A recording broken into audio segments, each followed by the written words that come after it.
Well, all is not well in Leafland, right? Holy crap. Last night, the Leafs in New York City to face the Rangers at MSG. And things started really well. They came out, played a really good start to the period on the road against New York. They seemed to have energy. They were taking the attack to them. And they even got on the board first. Just a little setup in front. Nylander railed a shot off. I don't even know who the starter was last night. Is a long name, starts with S. I think he's a Russian goaltender, not Lundqvist and not Georgiev, but somebody else. And the shot went off his blocker, popped out into the slot on the rebound, and Tavares was there to slam it home to give them an early 1-0 lead. As the period wore on, suddenly they had a little stretch of poor play, just like they did in the third period against Florida. Like in that game, they pretty much dominated the game, but just stopped playing for a few minutes, and it hurt them. And then that's exactly what happened in the latter part of the first period. The first goal was a defenseman had it high on the right side, inside the point, and then just one of their guys streaked towards the net, low on the left side, and he just threaded a nice little pass to him for a little tap in. The guy went completely uncovered. The next goal was right off a face-off. Zibanejad the Leafs got cleaned out on the face-off. The puck went right to Zibanejad. He skated past a couple bodies and then let a shot go through some skates and through some bodies. Hutchison never saw it, went right over his shoulder. And then on the third goal, which happened just a few seconds after that one, the Leafs, again, right off the face-off, the Rangers just kind of blew by them, and Kreider went in kind of alone right off the draw, and Hutchison, he made a deke on him and scored the third Rangers goal. And those three goals, you couldn't really fault Hutchison, like a screen, a backdoor tip that he couldn't get across on, and then this one where Kreider was just allowed to come in with speed right at him and make a deke in tight. Like, I know that Leafs fans are calling for Hutchison's head for a lot, for a while now.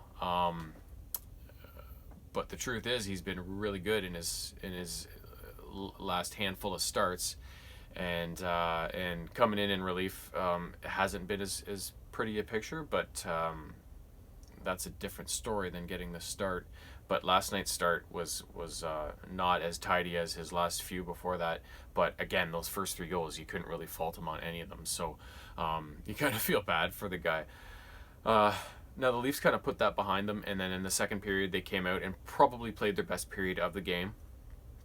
They dictated the pace, and for the most part, they stopped the damage. And then later on in the period, with about 4 minutes left, 3 minutes left maybe, Matthews, Leafs were buzzing in the New York end, and Johnsson made this nice little behind the back pass out in front of the net, and Matthews took it on his backhand and wired it through the goalie to make it 3-2. And at that point, the Leafs were buzzing. It was 3-2, so things were looking good.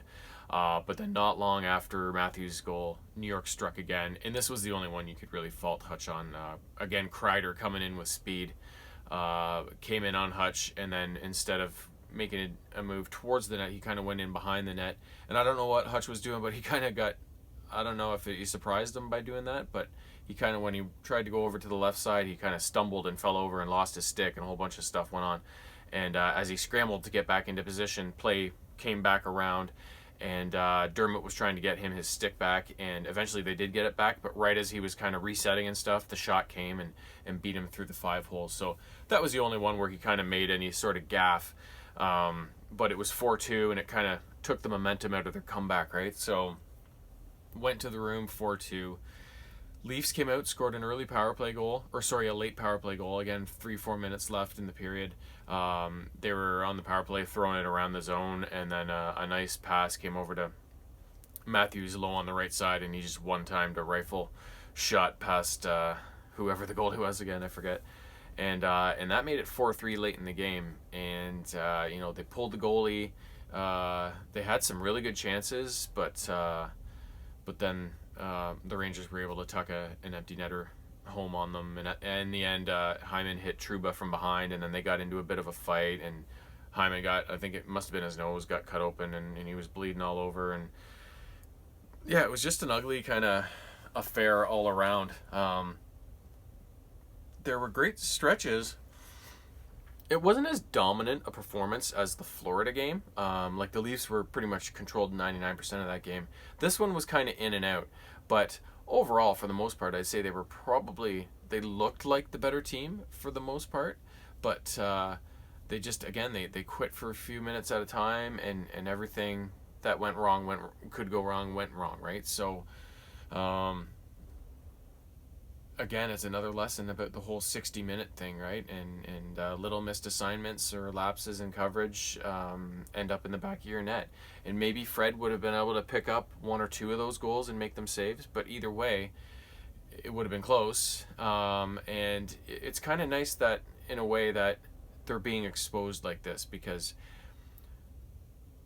Hutchison, obviously, as a backup goalie, isn't going to play as well as Fred. That's just not the way it is. He's going to be not as good. He's not a starter. He's not the guy getting paid multi-million dollars a year to play 60-something games a year.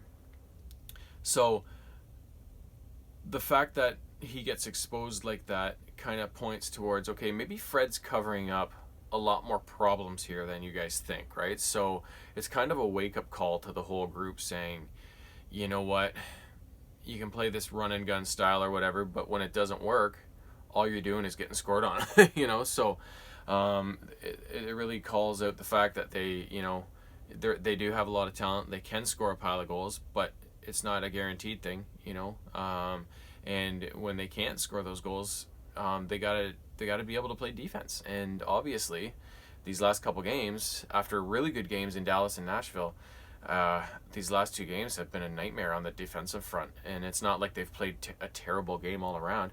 It's just a few minutes, a few different shifts, they let things go and they get burned for it. So they got to kind of take these lessons and make the adjustments, and they got to do it. They got to do it now. Like, this is getting too close with only 29 games left, something like that. And being right kind of on that fringe, they really got to lock it down and get it going. Now, after the game, I saw come through that they made a trade. They sent Trevor Moore and a pick or two to the Kings to get a young goalie named, well, he's not that young anymore. He is youngish.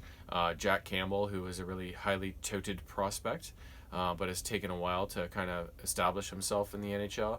And forward Kyle Clifford, who's got a couple Stanley Cup rings with the Kings, and he plays a heavy game. He can hit, he can fight, and he can chip in a little bit with the odd goal here and there. So, which is, other than,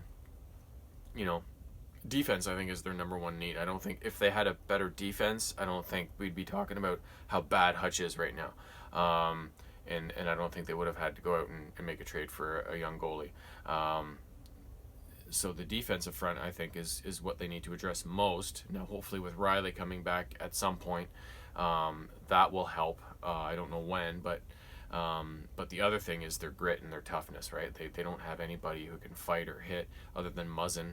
On the back end can throw some big bombs, but nobody can fight, and they don't really have anybody up front who can play a heavy game. So Kyle Clifford hopefully is a step towards addressing that little issue. So yeah, and they didn't have to give up much. I like Trevor Moore, but they've got a lot of young fast forwards. So I think he was deemed expendable for the right return, and I think it looks like they probably got a good return for that. So we'll see how it goes. We'll see how they look in the lineup in the near future. And again, I thought last night was going to be the start of a good little run. Let's hope Friday night instead will be the start of a little good run. So until then, have a great rest of the week.